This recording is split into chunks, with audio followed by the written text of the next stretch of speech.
Hi friends, ಎಲ್ಲರಿಗೂ ನಮಸ್ಕಾರ. ಈ ಒಂದು ವಿಡಿಯೋದಲ್ಲಿ PM ವಿಶ್ವಕರ್ಮ ಯೋಜನೆಗೆ ಅರ್ಜಿಯನ್ನು ಸಲ್ಲಿಸಿದಂಥವರು, ನಂತರ ಅರ್ಜಿಯನ್ನು ಸಲ್ಲಿಸಬೇಕು ಅಂತ ಅನ್ಕೊತಾ ಇರ್ತಕ್ಕಂಥವ್ರು ಏನೆಲ್ಲ ನೀವು ಗಮನದಲ್ಲಿ ಇಟ್ಕೊಂಡು ಅಪ್ಲಿಕೇಶನ್ ಆಗಬೇಕು ಅಂತ ಹೇಳ್ಬಿಟ್ಟು ಈ ಒಂದು ವಿಡಿಯೋದಲ್ಲಿ ನಿಮಗೆ ಮಾಹಿತಿಯನ್ನು ಕೊಡ್ತೀನಿ ಸ್ನೇಹಿತರೆ.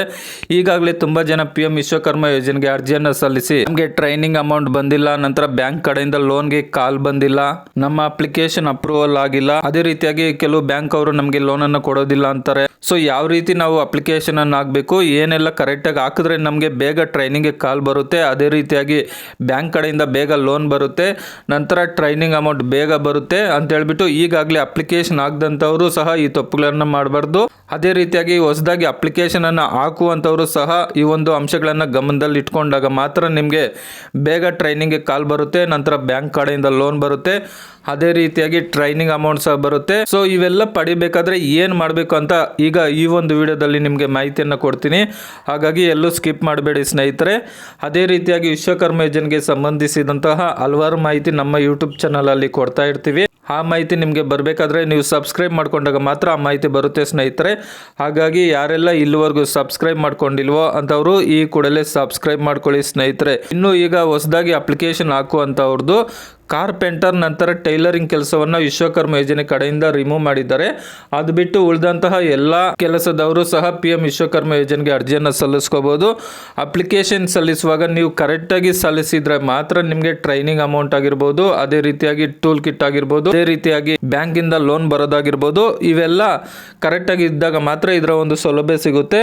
ಹಾಗಾಗಿ ನೀವು ಅಪ್ಲಿಕೇಶನ್ ಅನ್ನು ಹಾಕುವಾಗ ನೀವು ಏನು ಗಮನದಲ್ಲಿ ಇಟ್ಕೋಬೇಕಪ್ಪ ಅಂತ ಅಂದರೆ, ಸೊ ಪ್ರೈವೇಟ್ ಬ್ಯಾಂಕನ್ನು ಕೊಟ್ಟರೆ ಪ್ರೈವೇಟ್ ಬ್ಯಾಂಕ್ ಅವರು ಲೋನನ್ನು ಕೊಡೋದಿಲ್ಲ ಸ್ನೇಹಿತರೆ. ಈಗಾಗಲೇ ನನಗೆ ತುಂಬ ಜನ ಕಮೆಂಟನ್ನು ಮಾಡ್ತಾ ಇದ್ದಾರೆ, ಸರ್ ಇಂಥ ಬ್ಯಾಂಕಲ್ಲಿ ನಾವು ಅಪ್ಲಿಕೇಶನ್ ಹಾಕಿದ್ದೀವಿ, ನಮಗೆ ಆ ಬ್ಯಾಂಕ್ ಅವರು ಲೋನ್ ಕೊಡೋದಿಲ್ಲ ಅಂತ ಇದ್ದಾರೆ ಅಂತ ಹೇಳ್ತಾ ಇದ್ದಾರೆ. ನೀವೇನಾದರೂ ಅಪ್ಲಿಕೇಶನ್ ಹಾಕುವಾಗ ಪ್ರೈವೇಟ್ ಬ್ಯಾಂಕ್ ಏನಾದರೂ ಕೊಟ್ಟರೆ ಆ ಬ್ಯಾಂಕ್ ಅವರು ನಿಮಗೆ ಲೋನ್ಗೆ ಕಾಲ್ ಮಾಡೋದಿಲ್ಲ. ಹಾಗಾಗಿ ಹೊಸದಾಗಿ ಹಾಕುವಂಥವರು ಗೌರ್ಮೆಂಟ್ ಬ್ಯಾಂಕ್ಸನ್ನು ಕೊಡಿ ಸ್ನೇಹಿತರೆ. ಅದೇ ರೀತಿಯಾಗಿ ಈಗಾಗಲೇ ಪ್ರೈವೇಟ್ ಬ್ಯಾಂಕ್ ಏನಾದರೂ ಕೊಟ್ಟು ನೀವು ಅರ್ಜಿಯನ್ನು ಸಲ್ಲಿಸಿದರೆ ಅಂಥವರು ನಿಮ್ಮ ಅಪ್ಲಿಕೇಶನ್ ಇನ್ನೂ ಅಪ್ರೂವಲ್ ಆಗದೇ ಇದ್ದರೆ, ನಿಮಗೆ ಟ್ರೈನಿಂಗ್ ಸೆಂಟರಿಂದ ಕಾಲ್ ಬರದೇ ಇದ್ದರೆ, ನಿಮ್ಮ ಅಪ್ಲಿಕೇಶನ್ ಪೆಂಡಿಂಗ್ ಇದ್ದರೆ ಅಂಥವರು ನಿಮ್ಮ ಅಪ್ಲಿಕೇಶನನ್ನು ಎಡಿಟ್ ಮಾಡ್ಕೋಬೋದು. ಬ್ಯಾಂಕ್ ಅಕೌಂಟ್ ನಂಬರು IFSC ಕೋಡನ್ನು ಎಡಿಟ್ ಮಾಡಿಕೊಂಡು ಅಪ್ಲೈ ಮಾಡ್ಕೋಬೋದು. ಸೊ ಅಂಥವ್ರಿಗೆ ಒಂದು ಅವಕಾಶ ಇದೆ. ಅದೇ ರೀತಿಯಾಗಿ ನೀವು ನಿಮ್ಮ ಹತ್ತಿರದಲ್ಲಿ ಇರ್ತಕ್ಕಂಥ ಬ್ಯಾಂಕನ್ನು ಕೊಡಿ. ತುಂಬ ದೂರದಲ್ಲಿ ಇದ್ದರೆ ಆ ಬ್ಯಾಂಕನ್ನು ಕೊಟ್ಟರೆ ನಿಮಗೆ ಅವರು ಸಹ ಕೊಡೋದಿಲ್ಲ. 10-20 ಕಿಲೋಮೀಟರ್ ಒಳಗಡೆ ಇರ್ತಕ್ಕಂಥ ಗೌರ್ಮೆಂಟ್ ಬ್ಯಾಂಕನ್ನು ಕೊಡಿ, ಆಗ ಅವರು ಲೋನನ್ನು ಕೊಡ್ತಾರೆ. ತುಂಬ ದೂರ ಇದೆ ಅಂತ ಹೇಳ್ಬಿಟ್ಟು ತುಂಬ ಜನರದು ಬ್ಯಾಂಕ್ ಅವರು ಲೋನನ್ನು ರಿಜೆಕ್ಟ್ ಮಾಡಿದ್ದಾರೆ. ಅದೇ ರೀತಿಯಾಗಿ ನೀವು ಅಪ್ಲಿಕೇಶನನ್ನು ಹಾಕುವಾಗ ಕ್ರೆಡಿಟ್ ಸಪೋರ್ಟ್ ಅಂತ ಇರುತ್ತೆ, ಅಲ್ಲಿ ಎಸ್ ಅಂತ ಇರಬೇಕಾಗಿರುತ್ತೆ. ಅದೇ ರೀತಿಯಾಗಿ ಲೋನ್ ಅಮೌಂಟ್ ರಿಕ್ವೈರ್ಡ್ ಹತ್ರ ನೀವು 0 ಹಾಕಿದರೆ ನಿಮಗೆ ಲೋನ್ ಕೊಡೋದಿಲ್ಲ, ಅಲ್ಲಿ 1 ಲಕ್ಷ ಅಂತ ಎಂಟ್ರಿ ಮಾಡಬೇಕಾಗುತ್ತೆ. ಅದೇನಾದರೂ ಮಿಸ್ಟೇಕ್ ಇದ್ದರೆ ಅದನ್ನು ಎಡಿಟ್ ಮಾಡ್ಕೊಳ್ಳಿ. ಆಲ್ರೆಡಿ ಅಪ್ಲಿಕೇಶನ್ ಹಾಕಿರ್ತಕ್ಕಂಥವ್ರು, ಹೊಸದಾಗಿ ಅಪ್ಲಿಕೇಶನನ್ನು ಹಾಕುವಂಥವ್ರು ನಾನು ಹೇಳುವ ಅಂಶಗಳನ್ನು ಗಮನದಲ್ಲಿ ಇಟ್ಕೊಳ್ಳಿ. ನಂತರ ನೀವು ಅಪ್ಲಿಕೇಶನ್ ಹಾಕಿದಾಗ ನಿಮ್ಮ ಅಪ್ಲಿಕೇಶನ್ ಬಂದುಬಿಟ್ಟು ಹಳ್ಳಿ ಮಟ್ಟದಲ್ಲಿ ಇದ್ದರೆ ಪಂಚಾಯತಿ ಲಾಗಿನ್ಗೆ ಹೋಗುತ್ತೆ. ಪಂಚಾಯತಿ ಹತ್ರ ಹೋಗ್ಬಿಟ್ಟು ನೀವು ನಿಮ್ಮ ಅಪ್ಲಿಕೇಶನನ್ನು ಅಪ್ರೂವಲ್ ಮಾಡಿಸ್ಕೊಳ್ಳಿ. ಅದೇ ಪುರಸಭೆ ನಗರಸಭೆ ಇರ್ತಕ್ಕಂಥವ್ರು ಆ ಒಂದು ಪುರಸಭೆ ನಗರಸಭೆಗೆ ನಿಮ್ಮ ಅಪ್ಲಿಕೇಶನ್ ಹೋಗಿರುತ್ತೆ, ಅಲ್ಲಿ ಭೇಟಿ ಆಗಿಬಿಟ್ಟು ನಿಮ್ಮ ಅಪ್ಲಿಕೇಶನ್ ಪ್ರೊಸೀಡ್ ಮಾಡ್ಕೊಳ್ಳಿ. ನಂತರ DM DF ಅವರು ಅಪ್ರೂವಲ್ ಮಾಡಿದ್ರೆ ನಿಮಗೆ ಟ್ರೈನಿಂಗ್ ಸೆಂಟರಿಂದ ಕಾಲ್ ಬರುತ್ತೆ. ಸೊ ಅದು ಯಾವ ರೀತಿ ಅಪ್ರೂವಲ್ ಮಾಡಿಸ್ಕೋಬೇಕು ಅಂತ ಹೇಳ್ಬಿಟ್ಟು ಆಲ್ರೆಡಿ ನಾನು ವಿಡಿಯೋವನ್ನು ಮಾಡಿದ್ದೀನಿ, ನೋಡದೇ ಇರ್ತಕ್ಕಂಥವ್ರು ಒಂದ್ಸರಿ ನೋಡಿ. ನಿಮ್ಮ ಅಪ್ಲಿಕೇಶನ್ ಬಂದುಬಿಟ್ಟು ಪಂಚಾಯತ್ ಅವರು DM ನಂತರ DF ಅವರು ಅಪ್ರೂವಲ್ ಮಾಡಿದ ನಂತರ ವಿಶ್ವಕರ್ಮ ಯೋಜನೆ ಟ್ರೈನಿಂಗ್ ಸೆಂಟರಿಂದ ಕಾಲ್ ಬರುತ್ತೆ. ಟ್ರೈನಿಂಗನ್ನು ಕಂಪ್ಲೀಟ್ ಮಾಡ್ಕೊ ಬಂದಿದ ನಂತರ ಮೊದಲು 3 ಡೇಸು 10 ಡೇಸ್ಗೆಲ್ಲ ಟ್ರೈನಿಂಗ್ ಅಮೌಂಟ್ ಬರ್ತಾ ಇತ್ತು. ಈಗ 2 ಮಂತ್ 3 ಮಂತ್ ಆದಮೇಲೆ ಬರ್ತಾ ಇದೆ. ಸೊ ನಿಧಾನ ಆದರೂ ಬರುತ್ತೆ, ಆದರೆ ನೀವು ಅಕೌಂಟ್ ನಂಬರು IFSC ಕೋಡ್ ಕರೆಕ್ಟಾಗಿ ಕೊಟ್ಟಿರಬೇಕಾಗುತ್ತೆ.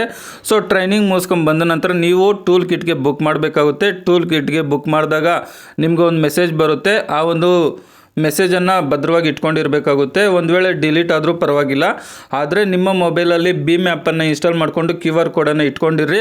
ಆ QR ಕೋಡಲ್ಲಿ 15,000 ರೂಪಾಯಿ ಇರುತ್ತೆ. ಪೋಸ್ಟ್ ಮುಖಾಂತರ ಟೂಲ್ ಕಿಟ್ ಕೊಡೋಕ್ಕೆ ಬಂದಂಥವರು ಆ ಒಂದು QR ಕೋಡನ್ನು ಸ್ಕ್ಯಾನ್ ಮಾಡಿಕೊಂಡು ನಿಮಗೆ 15,000 ರೂಪಾಯಿ ಬೆಲೆ ಬಾಳುವ ಟೂಲ್ ಕಿಟ್ಟನ್ನು ಕೊಡ್ತಾರೆ.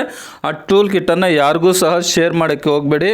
ಸೊ ಈ ಡೀಟೇಲ್ ಎಲ್ಲ ಕರೆಕ್ಟಾಗಿ ಕೊಟ್ಟಿದ್ರೆ ನೀವು ಟ್ರೈನಿಂಗ್ ಮುಗಿಸ್ಕೊ ಬಂದಿದ್ದಾದಮೇಲೆ 50 ದಿನಕ್ಕೆ ಬ್ಯಾಂಕ್ ಅವರು ನಿಮಗೆ ಕಾಲ್ ಮಾಡಿಬಿಟ್ಟು ಲೋನನ್ನು ಕೊಡ್ತಾರೆ. ಇವೆಲ್ಲ ಕರೆಕ್ಟಾಗಿ ಕೊಟ್ಟಿದ್ರೆ ಮಾತ್ರ ಆಗ ಅವರು ನಿಮ್ಮ ಹತ್ರ Aadhaar card, ration card, bank book, PAN card, Vishwakarma ಯೋಜನೆ ಕಡೆಯಿಂದ ID ಕಾರ್ಡು, ಸರ್ಟಿಫಿಕೇಟು, ಪ್ರಮಾಣ ಪತ್ರ, ಟ್ರೈನಿಂಗ್ ಸರ್ಟಿಫಿಕೇಟು, ಫೋಟೋಸು ಇವೆಲ್ಲ ಇಸ್ಕೊಂಡು ಲೋನನ್ನು ಕೊಡ್ತಾರೆ.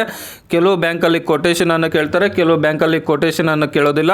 ಸೊ ಇಷ್ಟು ಡಾಕ್ಯುಮೆಂಟ್ ವೆರಿಫಿಕೇಷನನ್ನು ಮಾಡಿ ನಿಮ್ಮ ಮನೆ ಹತ್ರ ಅಥವಾ ನಿಮ್ಮ ಶಾಪ್ ಹತ್ರ ಬಂದುಬಿಟ್ಟು ಫೋಟೋ ಇಟ್ಕೊಂಡು ನಿಮಗೆ ಎಷ್ಟು ಲೋನ್ ಸ್ಯಾಂಕ್ಷನ್ ಆಗಿರುತ್ತೋ ಅಷ್ಟು ಲೋನನ್ನು ಕೊಡ್ತಾರೆ.